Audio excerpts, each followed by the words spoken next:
Hello student, welcome to eco Vishwa sir, जहाँ पढ़ते हैं आप इकोनॉमिक्स बहुत ही अलग अंदाज में। तो कैसे हैं आप सब? मैं आशा करता हूँ आप सब अच्छे होंगे, पढ़ तो रहे होंगे।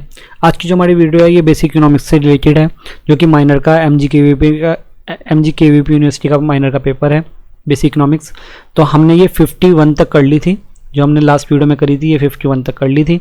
ठीक है, 2 वीडियो मैं इसलिए बनाई क्योंकि जो लास्ट वाली वीडियो थी वो ना थोड़ी सी बड़ी हो गई थी, इस वजह से मुझे 2 वीडियो बनानी पड़ी। ठीक है, 51 तक हम कर चुके थे, 52 पर हम आ गए हैं। ठीक है, सभी को ऑल द बेस्ट। सभी बच्चे एग्जाम बहुत ही अच्छे से करके आएंगे। ठीक है, कोशिश करना जितना अच्छे से हो जाए उतने अच्छे से करना। ठीक है, और मैं एक और चीज़ बता दूँ कि जो हमने पहली वाली वीडियो देखी थी और दूसरी वाली वीडियो की, आपको 5 बजे से पहले मिल जाएगी। ठीक है, आराम से आप वीडियो देख लेना, काफ़ी टाइम आपके पास होगा। ठीक है, अगर ये आज हमारे यहाँ पर प्रैक्टिकल ना होता ना, मैं सुबह बना देता, आपको इतनी दिक्कत लेने की जरूरत नहीं थी। और अब भी काफ़ी लेट हो गया हूँ, मैं वीडियो बना रहा हूँ, सुबह तक मैं ऐसे डाल दूंगा। 52 क्वेश्चन पर है, तो स्टार्ट करते हैं। 52 क्वेश्चन क्या कहता है? Which economics is the associate with the new classical theory of interest. पूछ रहा है न्यू क्लासिकल थ्योरी पे कि एसोसिएट कौन करता है, कौन सा इकोनॉमिस्ट है। तो इनमें से दोनों इकोनॉमिक्स है ना, ये न्यू क्लासिकल मतलब कि नई जो होती है, नई अवधारणा उस इकोनॉमिक्स की, उस पर डिपेंड करता है। तो आपका बोथ वाला ऑप्शन ठीक हो जाएगा। Which is the source of the supply of loanable fund. जो आपका आप लोन लेते हो, ऋण लेते हो, उस फंड के लिए कौन सा सोर्स होता है सप्लाई का। तो आपका ये तीनों के तीनों सोर्सेज सही हो जाएंगे, बचते और आपकी बैंक दरें, ये सारे बैंक मनी, ये सब कुछ हो जाएगा। तो ऑल द अबव इसका सही आंसर हो जाएगा। ठीक है, अगला क्वेश्चन देखते हैं। In the Keynes theory of interest money is demanded for. Keynes theory के लिए, किन्स थ्योरी की जो हमारी किन्स थ्योरी है इंटरेस्ट की, तो वो मनी किस पर डिपेंड करती है, डिमांडेड करती है। तो किस पर करती है? सिंपल सी बात है, ये हम अब इसमें ये तीनों आ जाएंगे। ठीक है, इनकम मोटिव भी आ जाएगा, ये मैंने आपको पहले ही पढ़ाया है। देखो एक और था पहले क्वेश्चन, उसमें ओनली ये वाला मोटिव था आपका, सट्टा उद्देश्य, पर लेकिन किन्सियन थ्योरी में तीनों आते हैं, तीनों उद्देश्य आते हैं, तो आपका ऑल हो जाएगा। ठीक है, आगे चलते हैं। The state of liquidity trap. देखो लिक्विडिटी ट्रैप, और अभी देखो ऊपर कौन सा क्वेश्चन चल रहा है, किन्स थ्योरी। कौन सा चल रहा है? Keynes theory.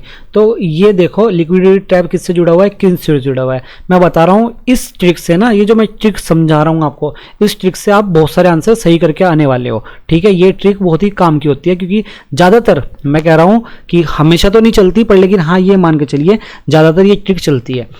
आगे देखते हैं।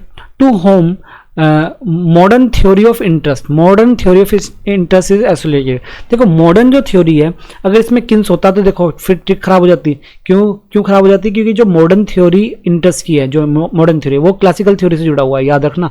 तो मॉडर्न थ्योरी है वो किसने दी है? वो J.R. हिक्स ने दी है। किसने दी है? J.R. हिक्स ने। तो ये आपको पता होना चाहिए। आगे चलते हैं। Modern theory of interest depend on, किन किन चीज़ों पे डिपेंड करता है मॉडर्न थ्योरी? आपका IS कर्व भी और LM कर्व भी, दोनों पर करता है। मैक्रो इकोनॉमिक का पार्ट है, दोनों का इसमें ऑप्शन आता है। विच इज ट्रू, कौन सा ट्रू है? देखो LM और LS के चल रहे हैं ना, उसका ही अब क्वेश्चन आ गए। क्या पूछ रहा है? Which is true, LM curve slope upward from the left right. मतलब कि LM का जो कर्व होता है वो ऐसा होता है अपवर्ड वाला, और IC का जो कर्व होता है, IS का कर्व हो जाता है वो नीचे गिरा हुआ होता है। तो इसमें बोथ हो जाएगा। ठीक है, तो मतलब ये भी सही है और ये भी सही है, दोनों सही है। आगे चलते हैं। 59 पर आ गए हम। क्या कह रहा है? Which is true the Hicksian theory of interest rate determination. तो किस लिए पे पूछा है? हिक्स थ्योरी पे पूछा है। किस पे? हिक्स थ्योरी पे। हिक्स थ्योरी क्या कहता है? The theory assume that investment, बिल्कुल सही बात ये कहता है। ठीक है, आगे चलते हैं। It is a static theory, बिल्कुल सही है, स्टैटिक थ्योरी एक तरह की है। और क्या कह रहा है? It explain in the short run behaviour. देखो जो बिल्कुल सही बात कही है कि जो हिक्सियन थ्योरी है ना, वो शॉर्ट रन के लिए होती है, और वो एक स्टैटिक मतलब स्थिर थ्योरी है। और यह सिद्धांत जो है ये इन्वेस्टमेंट पर डिपेंड करता है। ये सारी चीज़ें आती है, तो इसका ऑप्शन जो है ऑल द अबव सही हो जाएगा। अभी तो ऑल द अबव वाले काफ़ी मिल रहे हैं। 60 वाले देखते हैं। Economic growth depend on, economic growth किन किन चीज़ों पर डिपेंड करती है? इंक्रीज इन कैपिटल गुड्स, बिल्कुल सही बात है, ये हमने पीछे भी देखा है, पीछे भी आया था ये कैपिटल गुड वाला।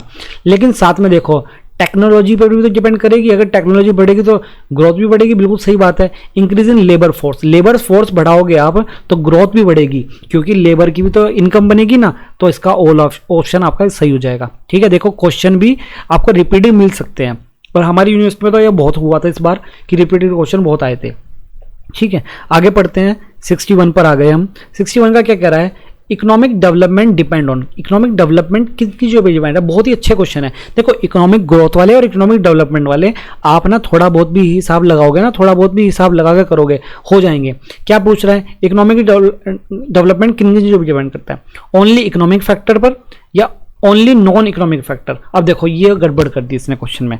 क्या क्वेश्चन में गड़बड़ कर दी इसने, क्वेश्चन में दोनों चीजों में ओनली ओनली लगा दिया। क्या लगा दिया, ओनली ओनली। अब देखो इकोनॉमिक डेवलपमेंट होना है, इकोनॉमिक डेवलपमेंट ना क्या होता है, इकोनॉमिक फैक्टर पर भी हो सकता है और नॉन इकोनॉमिक फैक्टर की वजह से भी हो सकता है। देखो सिंपल सी बात है, क्या कह रहा है, केवल गैर फैक्टर आएंगे या केवल आर्थिक फैक्टर आएंगे, दोनों फैक्टर आ सकते हैं। तो इसलिए इसमें तीसरा होना चाहिए, ठीक है, ओनली नहीं बोथ होना चाहिए। ठीक है, आगे चलते हैं। The new classical growth model, new classical growth model किसने दिया, मोस्ट इंपोर्टेंट क्वेश्चन है।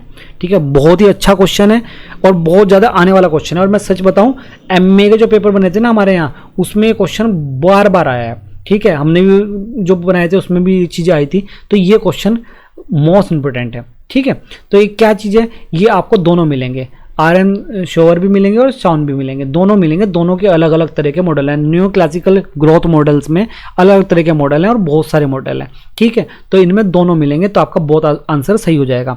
किसका, 62 का। 63 पे चलते हैं। Which one is the assumption of the new classical growth theory, कौन सी अजम्पशन होती है न्यू क्लासिकल ग्रोथ की।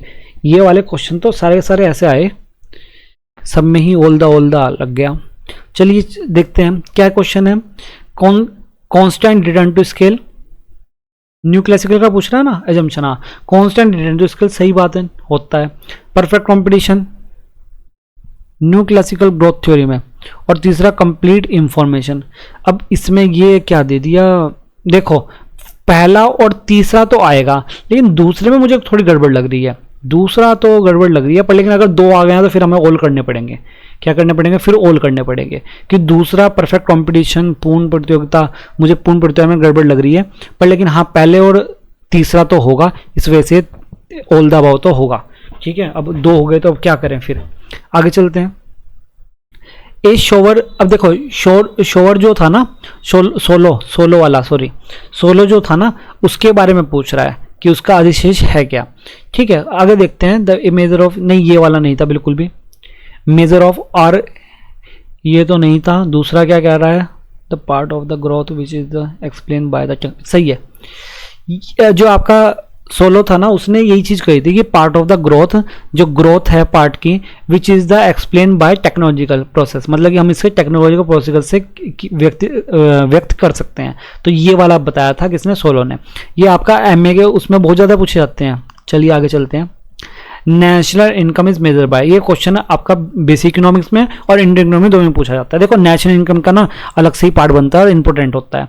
ठीक है, तो ये क्या है, जीएनपी फैक्टर कॉस्ट पे आपका हो जाएगा। जीएनपी फैक्टर कॉस्ट पे, अगर आपको फैक्टर कॉस्ट मार्केट कॉस्ट समझ नहीं है ना, तो एक छोटी सी वीडियो देख लेना जो कि आपकी नेशनल इनकम वाली है, ज़्यादा बड़ी नहीं है वो। और हाँ, एक काम मैंने पहली वाली वीडियो में भी कहा था, वो जरूर कर लेना। 2 वीडियो हैं किसकी, फॉर्मूले वाली, वो मत भूल जाना भाई। डिस्क्रिप्शन में मैंने डाल दी है, डिस्क्रिप्शन से ले लेना। डिस्क्रिप्शन में नहीं दिख रही है आपको तो आप बेसिक इकोनॉमिक्स एमसीक्यू वाली सीरीज के अंदर जाके फॉर्मूले की 2 वीडियो वो जरूर देख के चलना। ठीक है, उसमें आपके ये सारा कुछ बहुत ही शॉर्टकट में डायग्राम वगैरह सारा कुछ दे रखा है कि उससे आएगा ही आएगा। आगे देख लेते हैं। In developing country which employment does not found, economical developing country मतलब विकासशील, जैसे कि हमारा देश है, इसमें कौन सी नहीं पाई जाती। देखो घर्षणात्मक बिल्कुल हमारे देश में पाई जाती है, संचात्मक भी हमारे देश में पाई जाती है, और हमारी अदृश्य बेरोजगारी भी पाई जाती है। एग्रीकल्चर वाले में बताया अदृश्य बेरोजगारी मिलती है, घर्षणात्मक वाले में हमारे देश में बिल्कुल मिलती है कि एक जगह से दूसरी जगह जाते हैं, और स्ट्रक्चर भी जरूर मिलती है, तीनों मिलती है। तो इसमें नॉन हो जाएगा आंसर, ये पहला मिला है जो नॉन वाला मिला है। ठीक है, आगे चलते हैं। इन्फ्लेशन, इन्फ्लेशन याद है किसी को, इन्फ्लेशन अगर किसी ने पढ़ी है तो इन्फ्लेशन क्या होती है, इन्फ्लेशन होती है आपकी महंगाई। तो ये क्या पूछ रहा है, ये पूछ रहा है इन्फ्लेशन, तो इसमें क्या हो जाएगा, increase in general price level, increase in national income. देखो कब होगा? जनरल प्राइस लेवल में जब इंक्रीज होगा, मतलब कि 100 रुपये का सामान था मेरा, 100 रुपये का सामान था, अब वो 120 का मिल रहा है, तो इसमें क्या होगा? जनरल प्राइस में इंक्रीज हो गया, जनरल प्राइस लेवल में इंक्रीज हो गया, तो ये वाला आंसर सही हो जाएगा। 2 सेकंड रुको, मैं चार्ज लगा लूँ।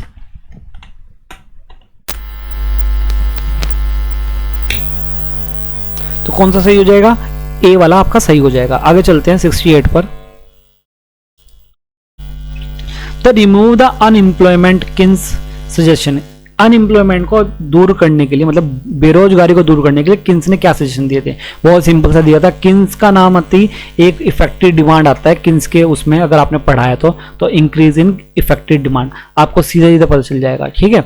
फ्लिप्स कर्व, ये जो पार्ट है ना, ये फ्लिप्स कर्व वाले पार्ट, ये हमारे यहाँ बहुत कम आते हैं, पर लेकिन आपके यहाँ बहुत ज़्यादा आए हुए हैं, मतलब कि ये जो ऐसा मैक्रो का पार्ट ज़्यादा आया हुआ है। ठीक है, देख लेते हैं क्या पूछ रहा है। Phillips curve represent, Phillips curve क्या रिप्रेजेंट करता है? Relation between wage change and unemployment करता है। कहाँ है वेज चेंज एंड अनएम्प्लॉयमेंट? ये रहा जी, पहला ही। ठीक है, सही हो जाएगा आपका पहला का पहला ही। किस किस के बीच है? वेज चेंज और अनएम्प्लॉयमेंट, मतलब बेरोजगारी से जुड़ा हुआ है। अगला क्वेश्चन देखते हैं, फ्लिप्स कर्व से जुड़ा हुआ है। In short run Phillips curve is downward sloping while in long run. तो ये पूछ रहा है, क्या पूछ रहा है कि अल्पकाल में फ्लिप्स कर्व ऊपर से नीचे की तरफ गिरता है, जबकि दीर्घकाल में क्या होता है? देखो नीचे से ऊपर की तरफ गिर रहा है, पर इसमें कैसा रहता है? वर्टिकल रहता है, मतलब कि ऊपर बढ़ता हुआ रहता है। कैसा हुआ रहता है? बढ़ता हुआ रहता है ऊपर की साइड। ठीक है, लेकिन ये ऊपर की तरफ चढ़ा हुआ अपवर्ड्स, थोड़ा सा देखो, थोड़ा सा मुझे लग रहा है इसमें फिर वो होता है ना, यूनिवर्सिटी कुछ का कुछ पिक कर ले, तो देखो हो सकता है इसमें वो कहीं अपवर्ड ना कह दे, पर लेकिन वर्टिकली होता है, मेनली जो होता है वो वर्टिकली वर्ड लिखा होता है, तो हो सकता है कर दे गड़बड़, पर लेकिन आप मान के चलना वर्टिकल अभी के लिए। ठीक है, हो सकता है एक आधा क्वेश्चन ऐसा जरूर मिलता है जिसमें बहुत ज़्यादा कन्फ्यूजन होती है, क्योंकि कहीं पर कुछ होता है कहीं पर कुछ होता है, उसके लिए प्रॉब्लम होती है। चलिए आगे चलते हैं 71 में। 71 में क्या कह रहा है? Which economics is associated with the long run approach of fish curve. बिल्कुल सही बात है। क्या है लॉन्ग रन के लिए? लॉन्ग रन की जो अप्रोचेस दिया ना फिश कर्व की, वो आपने मिल्टन ने दी है। बहुत ही अच्छा क्वेश्चन है, आपको पता होना चाहिए। मिल्टन फ्रीडमैन होगा उसका। आगे देख लेते हैं in close economy. Close economy क्या होती है? बंद इकोनॉमी। कैसी है? बंद इकोनॉमी। बंद इकोनॉमी मतलब कि कोई भी आदान प्रदान ना हो, मतलब ना ही इंपोर्ट हो ना ही एक्सपोर्ट हो, ना ही एक्सपोर्ट और ना ही इंपोर्ट हो। तो ऐसा क्या होता है? ऐसी कंडीशन में जीडीपी जीएनपी के इक्वल हो जाती है। ठीक है, आगे देखते हैं। सीपीआई मींस, सीपीआई अच्छा क्वेश्चन है। कंज्यूमर प्राइस इंडेक्स होगा। क्या होगा? कंज्यूमर प्राइस इंडेक्स कहाँ पे चला गया? ये रहा कंज्यूमर प्राइस इंडेक्स।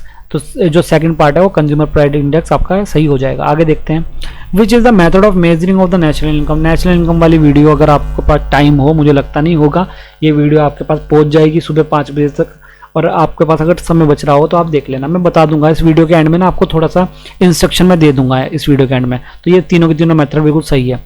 ठीक है, इनकम मेथड भी होता है, प्रोडक्शन मेथड भी होता है, एक्सपेंडिचर मेथड भी होता है। नेक्स्ट पे देखते हैं, unemployment rate is equal to, unemployment rate आपका जो फर्स्ट पार्ट है उसके इक्वल होगा unemployed people labour force multiply 100, ये होता है फॉर्मूला। बिल्कुल सही। ठीक है, अब कुछ मेरे लास्ट के बात सुन के जाना, ये लास्ट की बात सुन लेना, क्या क्या करना है। ये वीडियो आप तक सुबह तक, क्योंकि अब मैं रात को बना रहा हूँ, अब रात को तो मेरे ख्याल से डालने का कुछ फायदा नहीं है, सुबह को आपको 5 बजे तक ये वीडियो मिल जाएगी। ठीक है, दोनों वीडियो मिल जाएगी, दोनों पार्ट मिल जाएंगे सुबह को 5 बजे तक। अब आपको करना क्या है, मैं बहुत ही आराम से समझा रहा हूँ आपको सबसे पहले ये वीडियो देख लेनी है। ठीक है, इन वीडियो में आपको समझ लेना है। उसके बाद इसके बाद इस वीडियो के बाद आपको एक तो लेनी है फॉर्मूले वाली वीडियो जरूर। देखो आपके पास 3 घंटे के करीब बच रहे होंगे, आपके पास 3 घंटे करीब बच रहे होंगे आप, क्योंकि 5:30 बजे तक वीडियो देख लोगे और 5:30 से 9 बजे तक आपके पास 3 घंटे करीब बच रहे होंगे। तो 3 घंटे करीब बचने के लिए अब आपको उसमें आपका रेडी वगैरह हो जाओ, कुछ खाना पीना है, ज़्यादा तो देखो पेपर में खा के मत जाया करो, लेकिन जो भी खाना पीना है उसको खा के क्या करना है, सबसे पहले लेनी है आपको फॉर्मूले वाली वीडियो। कौन सी वाली? फॉर्मूले वाली वीडियो, जिसमें फॉर्मूला 2 वीडियो है, चाहे तो डिस्क्रिप्शन में भी लग रही होगी, नहीं तो फिर आप वहां जाकर ले लेना, क्या कहते हैं उसे, प्लेलिस्ट में, जो प्लेलिस्ट बेसिक एमसीक्यू की प्लेलिस्ट है उसके अंदर एमसीक्यू वाली वीडियो। उसके बाद आपको लेनी है नेशनल इनकम वाली वीडियो, क्योंकि नेशनल इनकम में देखो सीधा सीधा क्वेश्चन है, नेशनल इनकम वाली वीडियो लेना। मैं आपको सीरीज में बता रहा हूँ, कि कौन कौन सी वीडियो आप ले सकते हो, कौन कौन सी काम की है, ठीक है, सारी ना लेकर। उसके बाद क्या लेना है, नेशनल इनकम वाली वीडियो ले लोगे तो शुरू शुरू में आपको बेसिक ले लेना, जिसमें आपको आराम से समझ में आ जाएगा कि नेशनल इनकम क्या है, जीएनपी वगैरह वो सब कुछ आ जाएगा। उसके बाद आप लेना क्या कहते हैं उसकी इलास्टिसिटी वाली वीडियो। इलास्टिसिटी वाली वीडियो में आपको वैसे फॉर्मूले वाले में इलास्टिसिटी आप समझ जाओगे। इलास्टिसिटी वाली वीडियो में अगर थोड़ा बहुत 2x करके जितना भी स्पीड बढ़ा सकते हो उतना स्पीड बढ़ा के आराम से देख लेना कि हाँ क्या चीज़ आ सकती है। और उसके बाद फिर ये है आपके पास ना बेसिक इकोनॉमिक्स की जितनी भी MCQ है, ये MCQ सारे इंपॉर्टेंट है, मार्केट से जुड़े हुए हैं और सारी चीज़ों से जुड़े हुए हैं, वो सारे आप देख सकते हो। बस वही है कि अपना काम भी करते रहो, चला के भी रखो, आपको नॉर्मली सिंपल से जो नॉलेज मिलती रहेगी वो मिलती रहेगी। थोड़ा बहुत हिसाब लगाकर भी आ जाओगे ना तो फिर भी आप लगा ही दोगे सही आंसर। तो सभी को दोबारा से ऑल द बेस्ट, सब अच्छे से करके आना, कोई घबराने की जरूरत नहीं है, सिंपल सा पेपर है, आराम से करके आप आ जाओगे, ठीक है। चलिए अब मिलते हैं हम नेक्स्ट वीडियो में। जब आपका पेपर हो जाए, आप सभी का पेपर हो जाए तो मुझे पेपर भेज देना, मैं उसका आंसर भी डाल दूंगा, ठीक है, तुरंत डाल दूंगा जब भी। बस शाम तक वेट कर लेना मेरी, क्योंकि शाम तक सुबह बीच में बैचेज रहेंगे, ठीक है बेटा। चलिए अब मिलते हैं हम नेक्स्ट वीडियो में। धन्यवाद, हमसे जुड़े रहिए और ऐसे ही पढ़ते रहिए।